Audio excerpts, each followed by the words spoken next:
welcome you all. Psychologs magazine presents Utsaah mental health event. Let's make it a reality. Psychologs is India's first print magazine based on mental health. It is an initiative and efforts towards reaching out to people, educating them about the importance of mental health and how it can be improved. Throughout the month of October, we will be conducting various speaker sessions on different topics. Mental disorders जो है women और main को differently effect करते हैं। कुछ disorders सिर्फ और सिर्फ वुमेन में कॉमन होते हैं, ज़्यादा कॉमन होते हैं, और जैसे कि prenatal depression, premenstrual dysmorphic disorder और प्रीमेनोपॉज रिलेटेड डिप्रेशन। वुमेन जो है वो 50% पॉपुलेशन में एक्सपीरियंस करती हैं fear which effects their psychological wellbeing. For example, some women may experience symptoms of mental disorder at times of hormonal change also. So, in today's session, we have Vandana S with us, who is a psychologist, and she will be talking on the topic mental health and women. Over to you, ma'am. We welcome you. Thank you so much, team Psychologs, for such a nice introduction. So today we'll be talking about mental health and women. So in order to understand this in depth, let's first understand the role of gender. So how are men and women different from each other? Are they only different in their physical attribute, but also in other attributes as well? So men and women, they differ in the way they communicate, they deal with relationships, how they express emotions and feelings, how they react to different situations. So in all of these aspects, men and women, they differ from each other. So there are two theories which are often, spoken about if you have to understand the gender differences and if you're doing a research paper with respect to, psychology. So the two theories are the alpha theory and the beta theory. So the alpha theory is something that, follows the psychodynamic school of thought, which states that, men and women are very different from each other. And men over here have a superior outlook and are the superior gender, and the woman is a deviation or an inferior gender. Whereas the beta theory, it is completely opposite of the alpha theory. It doesn't, look at the differences between the men and women as a gender. And even if you look at the therapies with respect to cognitive, behavioral, humanistic school of thought, which follows this theory, if you see in any of their intervention plans, the therapy that we give for men and women are the same. There is no much, difference as such. As according to, beta theory, there's no much difference between the two genders. So now that we've spoken about the differences between the genders, let us understand what is mental health and mental well-being. So if you ask a lot of people to, define what mental health is, you would often, see them stuttering, or they might not know exactly what do they mean by, mental health. So they would, in layman terms, say that, anybody who don't have any disorder is a person who has a good mental health. But that is not the, right definition, or, you might not be able to understand it in much more depth. So from positive psychology, and personally, I feel this definition, talks a lot about the mental health of an individual, is that, the ability of an individual to enjoy life and procure balance in life and ground themselves is what is, mental health and good well-being. On the contrast, mental disorder is an illness which is there in an individual for a longer period of time or shorter period of time, and there is change in the behavioral pattern which causes a lot of distress and is not that normal or seen as normal in the society. So the common risk factors when we have to talk about, the genders, that is man and woman, like how, in the introduction as well, how they said that, there are certain disorders which affect women as a whole, and, certain disorders which affects men a lot. So for easier terms, it has been categorized as internalizing disorders and externalizing disorders. So internalizing disorders are those disorders wherein, the concern of the person is being kept to themselves. They internalize the issues. So this is often seen in women, and the disorders include depression, anxiety, trauma-based, loneliness, and characteristics like low self-esteem, suicidal behavior, social withdrawal. All of these are few examples of internalizing disorders. So when we look at externalizing disorders, so over here, it has been characterized as the behavior expression towards the individual society. So often it is seen in men, and the disorders include ADHD, substance based, mood disorders, antisocial personality disorders, characteristics like impulsivity, aggression, it can be verbal or physical. These are few of the characteristics that you see in externalizing disorders, and it is often seen in the male population. So this is how we can understand how the risk factors is being divided, and this is seen in DSM-5 as well. If you look at the gender based, so a lot of certain disorders, the women population tend to have these disorders more than the male population. All right. Now coming to the main aspect, that is women and mental health. So for it's a very broad topic, right? So in order to make it more simpler, I have divided into three groups. So women from the lower income groups who are deprived of certain rights, that is the first group. The second group is the working class women, and the third group is nothing but the common issues that women as a whole face together. All right. So the first group is, women in lower income groups and the ones who are, deprived of certain basic needs like, education or an independent life. So often, the lower income groups of people, the women over there, they are married off very quickly, and often they're not given a lot of choice and a lot of opportunities. And these are the women who face a lot of issues in their marital life, because firstly they have been subjected to marriage without their permission. They're not given a lot of choice, and secondly they're not that much aware about the pregnancy or about motherhood. So if you see, a lot of women are subjected to early pregnancy, and because of which it causes a lot of issues in their mental and physical well-being. So a lot of them are not even aware of what is happening to their body. So if you look at the Western culture, there is a lot of emphasis or a lot of cases of postpartum depression.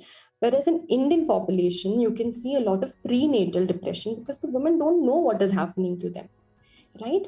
And the second thing that a lot of these women face is honor killing.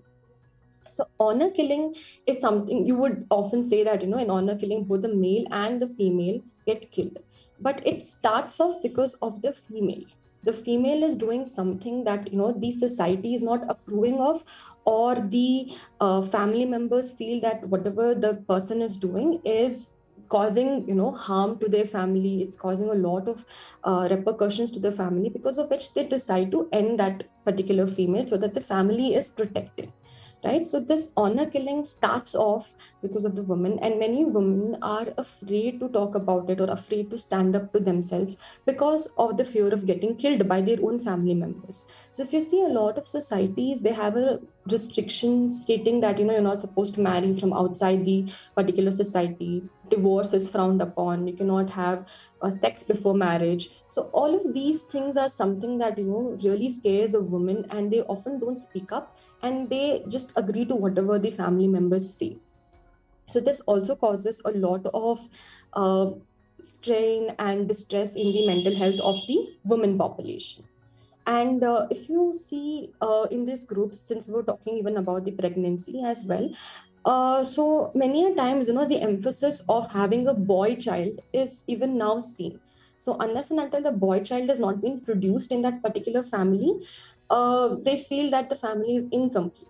So many a times there is often, even you have this female feticide that takes place wherein the girl child is being killed, or if the girl child reaches the age of 12, then they are sold. So the sexual trafficking takes place, a lot of humiliation takes place. So women as a whole in these societies, they face a lot of things which causes them empowerment in their mental well-being. And if you look at the leading causes of death amongst women, and also if you look at the global statistics, suicide is one of the leading causes of death. And often in India, if you see, a lot of married women are committing suicide because of, either they're being judged over their sexuality, or they're being told to do a lot of things, or early pregnancy, early marriage, increasing harassment, domestic violence. These are all the different reasons as to why women are committing suicide. So this is with respect to the first group of women. Very briefly, I touched upon it. The second group of women is the working women. See, working women, even today, they have been, asked a lot of questions like, why do you want to work? What is your work going to, help the society as a whole or your family? You are not the sole breadwinner of the family. So why are you going to work? What is the need or necessity for you to work? These are the kind of questions a lot of working women are subjected to. And one major thing that a working woman faces is sexual harassment in the workspace. So when you're working, you want to, have a lot of focus, concentration, and then you want to ensure that the work is done well. So in order to do that, you need to have a good working environment. So if the working environment is itself not making you feel safe, and your own superiors or your own colleagues are, having this sexual advances towards you, you don't feel safe. So many women, they end up, although they are very capable and very educated, they end up quitting their jobs because of, the discrimination that they face just because they are a woman. And often many women, they face this work life imbalance. So it's not only women, even men do face work life imbalance, but the struggle is seen more in the women.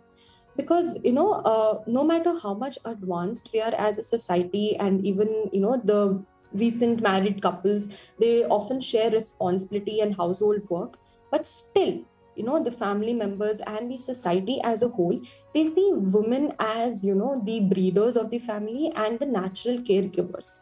So if the woman is not available for a longer period of time at home, and they're not able to take care of the family, they're often blamed, and they are made to feel guilty and made to feel bad about having chosen to work, right? And a lot of these women find it very difficult to balance between their personal life and the work life, because there's always this constant fear that the women experience. So at home, if at all the child is misbehaving, or a lot of complaints is being sent from the school, or a lot of things are not being met in the family, the woman is often blamed that oh, you want to choose your career, and that is the reason all this pitfalls is happening in your family. So there is always this fear of being judged in the family. And in the work front, a woman is always afraid that either somebody is going to replace their job, or somebody younger is going to get hired, or somebody is just going to state reasons like you're so focused on your family that we might either keep you as in the same role, or we might fire you. So this is some fear that a lot of this working women experience, and they're not able to get the proper balance that they want to. So either you can hear a lot of women complaining about it even in the sessions as well, that when they're at work, they're thinking about home, and when they're at home, they're thinking about work. So this often imbalance causes a lot of distress in the uh, lives of the women. And the next major thing is career over family. So many, like we were discussing about how there is this work-life imbalance that takes place, there's another thing called career that a lot of women are driven towards. They also want to have an independent life. They also want to earn a set amount of money. They want to take their family on a trip. They want to sponsor their own, needs. And for that, they need to have a well-established career, right? But on the other hand, you can see the family members in the society constantly pressurizing them to get married, to settle down. So you hear, if you see, the age brackets between 25 to 30, a lot of them come to therapy talking about this particular confusion that they have, whether they should choose their career or should they choose to get married. And if they choose to get married, will their in-laws allow them to continue with their career, because they have built it with a lot of passion, with a lot of dreams, right? So this confusion often causes a lot of distress, a lot of negative thinking, a lot of strain in the woman. And this is something that in the recent days it is very prominent, and a lot of people are fighting it. And also there's this biological clock that by the age of 40 you need to have a child, you need to settle down. After that they cannot produce kids. So this ticking clock is also something that a lot of women are being subjected to face in the society, wherein they say that okay, you cannot produce a kid after a particular age, you cannot do this after a particular age, better settle down. So this is also causing a lot of distress amongst the women, and it causes a lot of burnout as well. And often women, if you see, they do not take care of themselves. Self-care has become very selfish for them, because they often feel guilty that they're already working, they're not giving time for their family. So what is this whole concept of self-care and taking care of oneself? I'm working, that itself is self-care. These are the kind of misconceptions that a lot of women have, and they're very guilty to take care or pamper themselves. So a little self-compassion can be attuned to the woman's needs, and it is being true to yourself and listening to your mind and body can really help you to face different situations in a much more better manner. So this is with respect to working women. Then if you look at the common grounds for the entire women population as a whole, so one thing, like how in the introduction as well, it was told about the hormonal issues, right? So every month, the woman's body, it prepares itself for pregnancy. But then, if the particular biological process of sperm and egg meeting and processing doesn't happen, we get our menstrual cycle, right? This also, at times, people around us, they often say that, oh, you have PMS, or you are constantly moody, you are always fighting, you get angry, you're either low in mood. So all of these things, when people point out and they talk and they constantly remind you as a weakness, it is something that causes a lot of mental health concerns in the women. So they feel that they shouldn't express their emotions, or they shouldn't express their pain to the society, because if they express, people think of them as very weak or giving out reasons. Especially in the work front, if you go, many a times when people say that I'm having my periods or I'm menstruating, they say that, okay, these are all reasons that you're saying to not do the work, right? Although there is a lot of pain that the women go through, but they cannot express it out freely because of the fear that somebody is going to think of them as weak and not give them opportunities to do a lot of things. And because of the current lifestyle as well, a lot of women are facing PCOD, and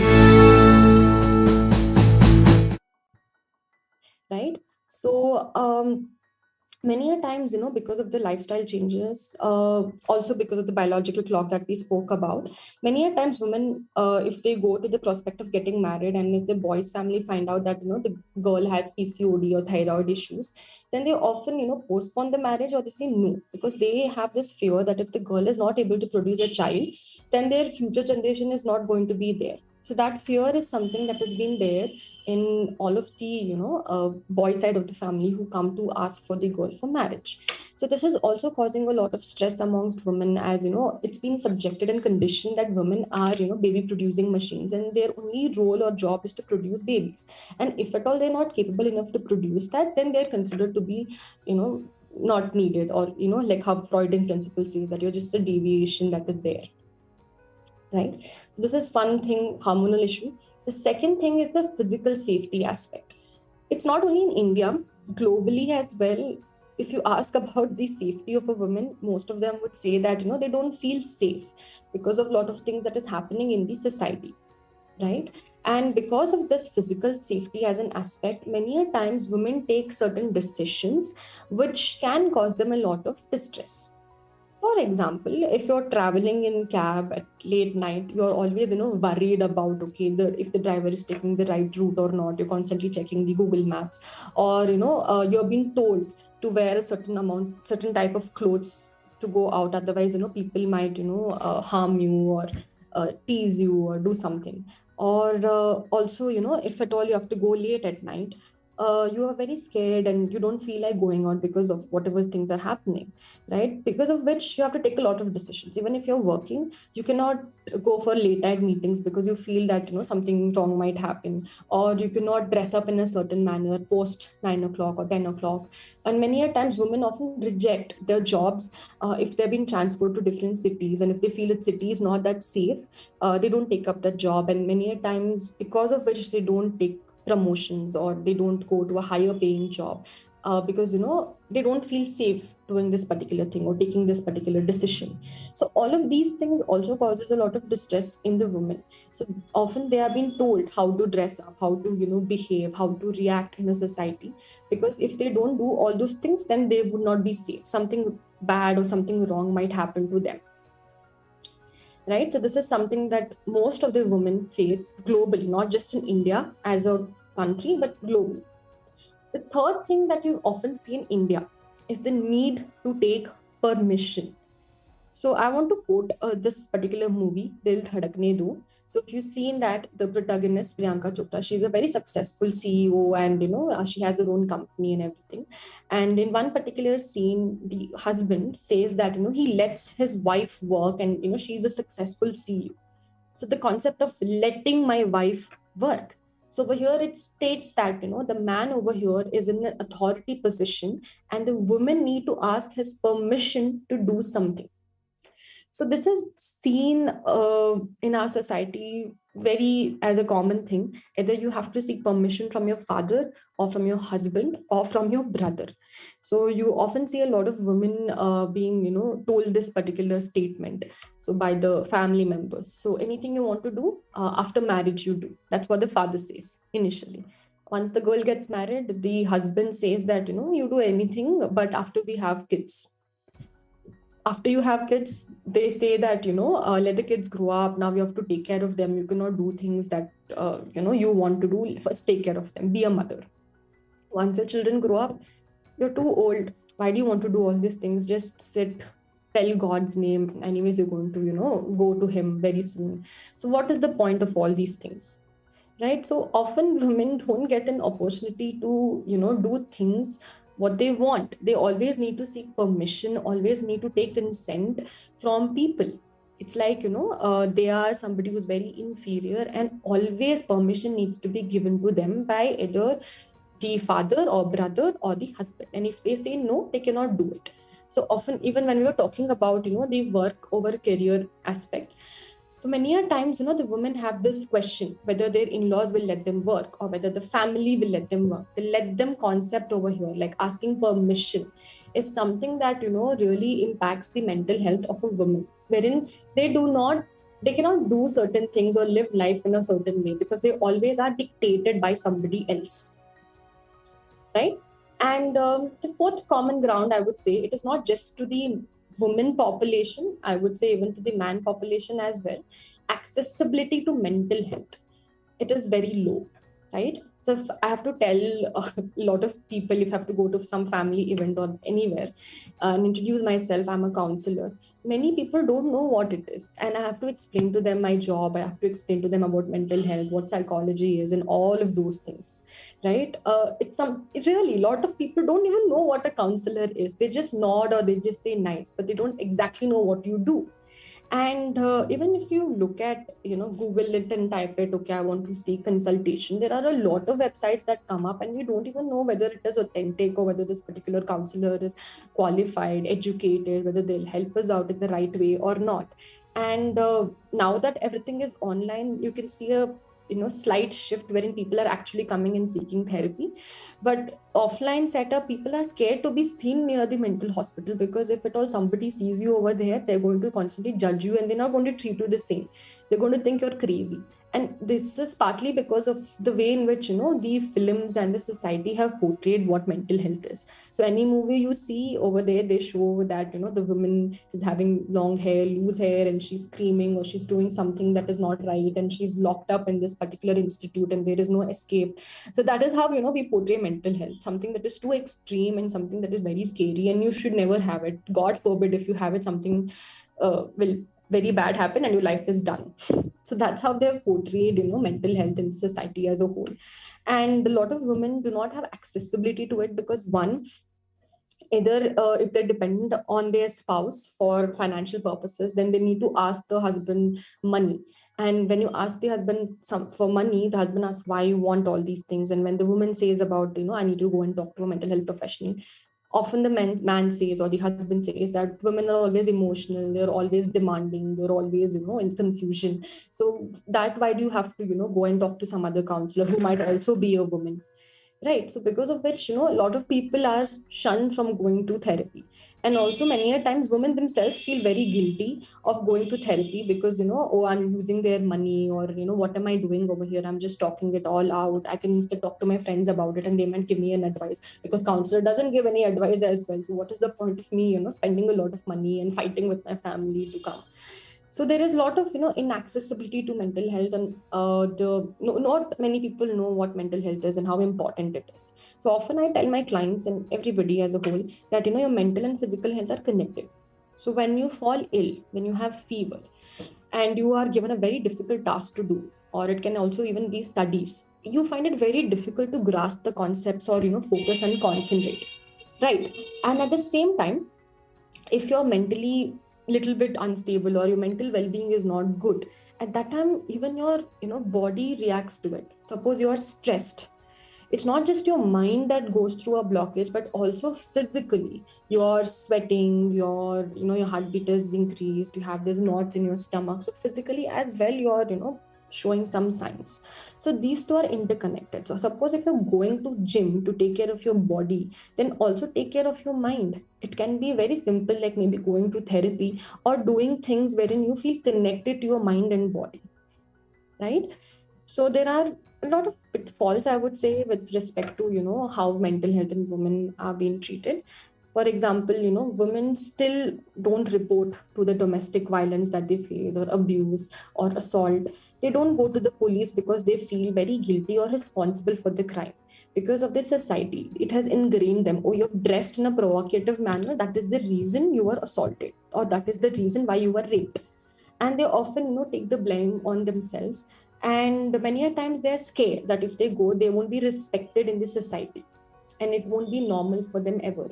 They might not marry her off, or she might not get a respectable job, because now in digital world everything is accessible to people, right? Even if you go for a job interview, they're going to Google about you, or they're going to check in your credentials before they give you a job. And suppose you are somebody who's talking about all these things, the company might not hire you as well, right? So these are the kind of fears a lot of women face. And the lower income group of people, they feel that if they talk about it, then the society itself will shun them, and they might not be able to have a normal family. So this particular fear is instilled in them. And also some of the partners, the women especially, they are dependent on their partner financially, and because of that they don't want to talk about it, or because of the children they don't want to talk about it, right? And also, if you look at the mental hospitals, there is a disparity between the man and woman. So male beds are more as compared to the female beds. So many a times, the female are denied of, being admitted in the hospital because of lack of availability of beds. So this is something that is, seen in many of the government hospitals in India. And many a times, women are reinforced that you're not supposed to speak, you're not supposed to be loud, you're not supposed to fight. If you fight, or if you're loud, there's nobody who's going to respect you, nobody is going to marry you. This is something that a lot of young girls are being taught, and it is reinforced. So even when they have to speak, when things are wrong, or when something bad is happening to them, they don't speak up because of this particular reinforcement. So the only way forward over here is to educate the women and young girls, tell them, okay, these are the different rights that you have, these are the different tools or resources that you can avail if you're having any kind of issues and concerns. And from a very young age, be it a man or be it a boy or a girl, train them or teach them that, whenever something wrong is happening, stand up for it, or, speak up about it. Don't be quiet, don't feel like what we have to forgive and let go. Speak about it. Yeah, you can forgive and you can let it go, but do speak about it, so that over here you're instilling the assertiveness skills and to stand up for oneself, both male and female, not just the female, even the male as well, right? The ability to speak up and fight for your own rights, that is very, very important. So now that we've spoken so much about the pitfalls, there's a lot of improvements also seen. In Rajasthan and Jharkhand, around 300 plus women were trained to help the government strengthen and deliver awareness about adolescent sexual rights and the impact of teenage pregnancy on the physical and mental well-being of the individual.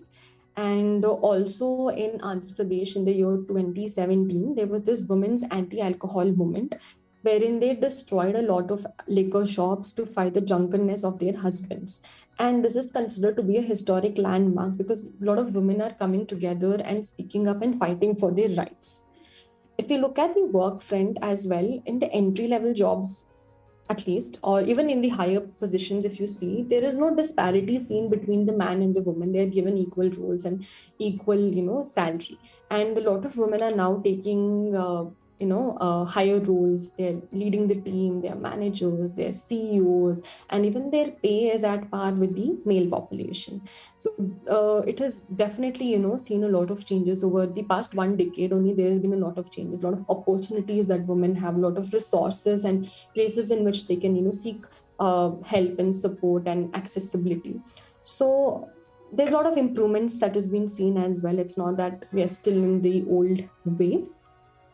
So a lot of similar movements, like how in Andhra Pradesh they were, we can have similar movements to fight against prostitution, sexual abuse, domestic violence.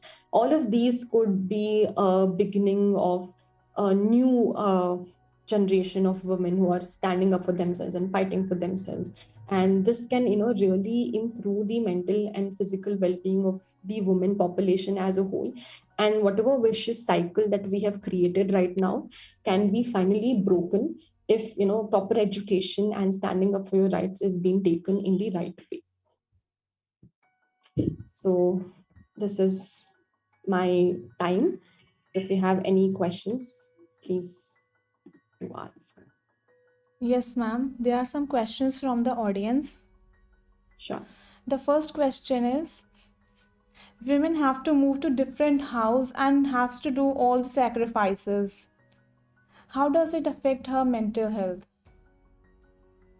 So, firstly, you have been grown up in a particular environment, and when you get married and go, you need to adjust to the, husband's family and how the situation is.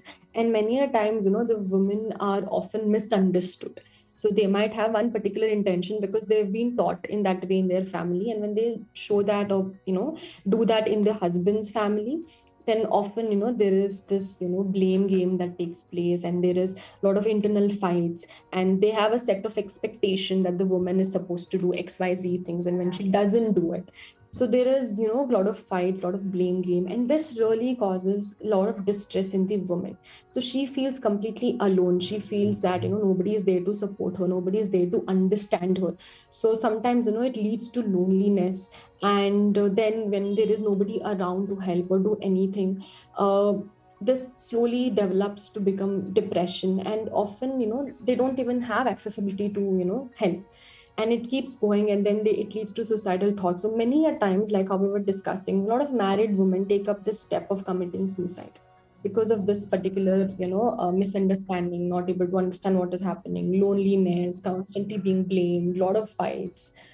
So all of these things affect the mental health of the woman.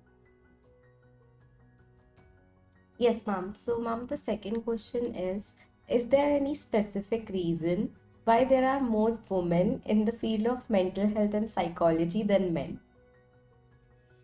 Very nice question. So if you look at it in Indian society as such, if you ask a man to talk about his feelings or his emotions, they often feel like, what is this particular concept, right? I don't understand this. And imagine that you're supposed to study that for the next 7 to 9 years.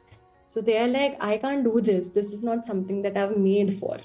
Right. So if you ask a lot of boys who are studying even arts, so there are some of them who genuinely want to study and help the population as a whole. But a lot of them would say that arts was not their first choice. They didn't get anywhere. They didn't get science. They didn't get commerce. So they had no choice and option, and they had to somehow get a degree. So they end up coming to the arts field. Right. And also they feel that all of these things are not very masculine. Right. So if you're going as a CA, or if you are a manager at a particular place, then it has a lot of like, oh, okay, that's very nice. But say that you are a counselor and you have to go for a marriage alliance, so people might look down upon you. And we also know that the financial condition in the mental health profession is not that good. right? Nowadays it is definitely improving. Nowadays you can see a lot of people having their own independent practices, working in hospitals, working in organizations, because a lot of importance is being generated around mental health as a whole field. But still, they feel that this is not financially rewarding, so many of them don't end up choosing this as a stream. And you find a lot of women in this field because they feel they can understand the emotions, feelings part, and finally they get to understand what is exactly happening, and they feel that, okay, this is one way in which I can be financially independent. And that is the reason you see a lot of women as counselors or therapists as compared to males. But you do see male population as well in these days, you do see. Okay, Shivam, the second question is, sex workers are not seen with dignity as most of them are females only. So how does that affect their mental health? In regard, Okay. we are talking about mental health and women, so this question is in regard to that. Okay. So prostitution, or sex workers as a whole. So many a times, again, there's two options. Some of them, they choose this particular profession either to support their family, or it's very good financially, or they are being forced into it. They are being sold to different pimp houses, and they are being asked to do a particular thing. They're being forced to do it, right? And a lot of these women are either sold by their parents or their relatives, or they have been bought from other countries. So firstly, the woman doesn't understand what is happening. The identity that you're only required for your physical attribution, for your physical aspects, is something that has been reinforced in such kind of places. You're supposed to sell yourself, not intellectually, but through your body. You need to dress in a particular manner. You need to talk in a particular way, so that the clients, that is the potential people, would come to you. So this has been conditioned in them. And if you see in the sex worker group, there is no scope of escaping out of it. Suppose you don't like a job, you can leave the job, right? But in this situation, if you don't like it, still you can't leave. They will either kill you, or they would find you and torture you even more, right? So this is the fear that has been induced in these prostitutes and sex workers. So they feel that there is no escape, and it's only their body that is important. Self as a concept is completely thrown away, and that really impacts them a lot. And it's like day in and day out, and people talk to them in a very rude way. They don't treat them with dignity and respect. They feel that they can get away with just doing something physical to them, and either hitting them. And also because of the porn culture that is spread around you, they feel they can do anything, which is not really realistically possible as well. That is also something that is lacking in education aspect to a lot of them. So when they expect them to do all these things, it really impacts them a lot, and it affects them. So a lot of these women, they end up committing suicide, or they are in depression, or sometimes they even get disassociated with who they are. In order to forget the pain, in order to forget them as a woman, they end up disassociating themselves at times. So it really impacts them. And since they feel this is the end game, this is how their life is going to be, so the hopelessness is created over there, and they just end up living it day in and day out, and they don't have anybody to talk about it. Again, there is lack of accessibility to resources, no education, no way out. So it really impact, this vicious cycle really impacts their mental health as a whole. Yes, ma'am. The another question is, can you talk about another important women's mental health issue, that is sexual assault on college campuses, and how it affects their mental health? Okay. So sexual assault, not only in college campuses, but also in the general society in which that we live in, is something that is very common, and it's a very sad thing to say that it is common, right? Like again, over here they see women as just tools. Only the physical aspect or the baby producing aspect of it is focused over here. And again, you need to dress in a particular way. If you're not dressed in a particular way, you're going to be assaulted by people. And since nobody speaks up, nobody talks about it, people feel it's okay to do it, going and touching them, or hitting them, or passing comments on them. It is something that they feel is very cool, something that is very normal to do. And many of the times, these boys or the population who does the sexual assault, they have also seen their family members, or in movies it has been shown that it is very cool, it's very normal, that's how they get the girl, or that's how the girl gets impressed. So such kind of things are something that is very common. And in college campuses, although you have a lot of agreements, especially in private colleges, wherein they sign by saying you're not supposed to rag, or you're not supposed to do a certain things, it is considered as a punishable offense, but still people end up doing it because they feel it's really cool. And how it impacts the woman or the girl over here is that she is now very scared to go out. She's constantly going to be thinking who is going to come and attack her, who is going to come and do something to her. So she never feels safe. So that education institution or the place that she goes becomes like a horror film for her, and something very terrorizing. So this thoughts keeps coming. So that causes a lot of anxiousness and fear, right? And they're supposed to dress in a particular manner, or they're not supposed to put a lot of makeup. If they put a lot of makeup, they're going to pass comments. Or if you wear body hugging clothes, they're going to comment on how your figure is, how you're dressed. So all of these things really instills a lot of fear, a lot of anxiousness and stress. So these are the things that affects a woman who goes through this sexual assault or sexual advances. Okay, so ma'am, the next question is, as young adults nowadays are indulging into substance abuse, and even in the Indian society, previously there was like a woman should not do these things, like should not drink alcohol, should not smoke. So is addiction different in women? Addiction. So if you look at it, if you have read about addiction, they say that women tend to get that high very quickly as compared to that of the male counterpart, and it affects them more as compared to that of the male counterpart again. So in some societies or in some cultures as well, women should not drink, or women should not take up any substance. And it's like a privilege or a luxury that they are denied of. But these days, people end up do consuming the substances, and they are also equal as the male counterpart. But the after effects of it is lot on a woman. So if at all you're drunk, or if at all you're not in control of your body, again a lot of things can happen to the woman.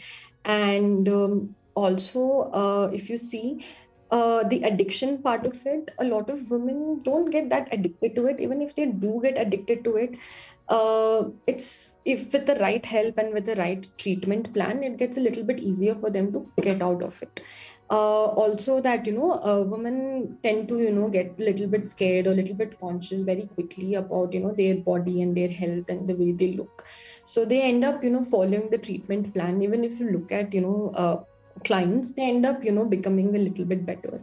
And since we spoke about the internalizing and externalizing of disorders, so all of these substance based things is a little bit more in the male population as compared to that of the female population. But they do get addicted to things, but the de-addiction process for them is a little bit easier. I'm not saying that we have a lot of women who are still addicted to smoking, or still addicted to alcohol, because that kind of helps them to deal with the society in which that they're living in. But the cases of them are a little bit lower as compared to that of the male population. Okay, ma'am. And the last question for the session is, as we know that parents are our role models. So what is the good parenting style to bridge the gap between the male and female inequalities exist in our society? Okay, so I feel that both parents, they can nurture the child. It's not only the mother has to be the nurturing one, and the father to be the strict and authoritative one. Both of them can be that. Both of them can show sensitivity and emotional acceptance to their child, and teach them that it's not that mother has to sit in the house and cook food and take care of you. It is also something that the father can also do. And teaching them how to treat everybody with respect. I wouldn't say emphasize only to treat the girl with respect, but also treat the guy with respect. It's not that we need to stop putting up all of these barriers between the genders. right? And like I said, ask them to be more assertive, ask them to talk more, be it whatever gender the child is. So as parents together you form a team. So there is no such thing as the woman should do xyz things and the man should do xyz things. Both of you can interchangeably do things so that the child has a very balanced approach when it comes to parenting, and also as an individual. And they see both the mother and father with equal respect. So many a times a lot of the children tend to take easy on the mother because they don't say anything and they are very afraid of their father, right? So over here both of them can play an equal part in ensuring that the child gets a all round development, and they look at both the genders in an equal manner.